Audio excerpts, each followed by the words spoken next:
2026 French open tennis പുരുഷ singles കിരീട ജേതാവായ ജർമ്മൻ താരം അലക്സാണ്ടർ സ്വരേവ് ഫൈനലിൽ ഇറ്റലിയുടെ ഫ്ലാവിയോ കൊബോളിയെ പരാജയപ്പെടുത്തി.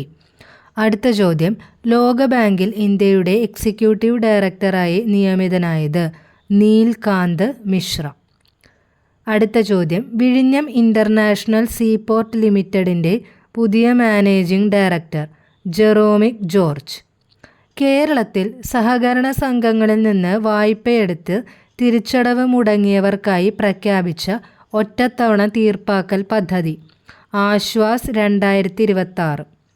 2026 ജൂണിൽ റിക്ടർ സ്കെയിലിൽ 7.8 തീവ്രത രേഖപ്പെടുത്തിയ ഭൂകമ്പം ഉണ്ടായ രാജ്യം ഫിലിപ്പീൻസ്. ഇന്ത്യയിലെ ലാൻഡ് പോർട്ട് പ്രവർത്തനങ്ങൾ ആധുനികീകരിക്കാനും കാര്യക്ഷമമാക്കാനും land port authority of India അവതരിപ്പിച്ച പുതിയ land port management system Vinimay ഇന്ത്യയിലെ 8ാമത് പ്രാദേശിക കാലാവസ്ഥാ കേന്ദ്രം ആരംഭിച്ചത് Lucknow. SpaceX IPO list ചെയ്തതിലൂടെ ലോകത്തെ ആദ്യ ട്രില്യണിയറായ വ്യക്തി ഇലോൺ മസ്ക്.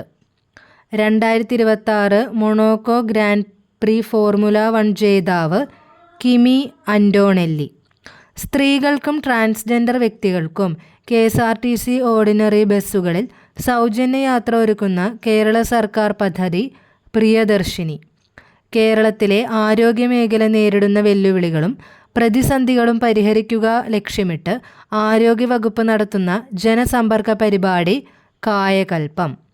2026 ജൂണിൽ അന്തരിച്ച ഇന്ത്യൻ ഷൂട്ടിംഗ് താരം ജസ്പാൽ റാണ. 2026 ആഗോള സമാധാന സൂചികയിൽ ഇന്ത്യയുടെ സ്ഥാനം 127. 163 രാജ്യങ്ങൾ ഉൾപ്പെട്ട പട്ടികയിൽ ഐസ്ലൻഡാണ് ഒന്നാമത്. ഇന്ത്യൻ കരസേനയുടെ പുതിയ മേധാവി ധീരജ് സേത്ത്. 22ാമത് P. കേശവദേവ് സാഹിത്യ പുരസ്കാരത്തിന് അർഹനായത് സുഭാഷ്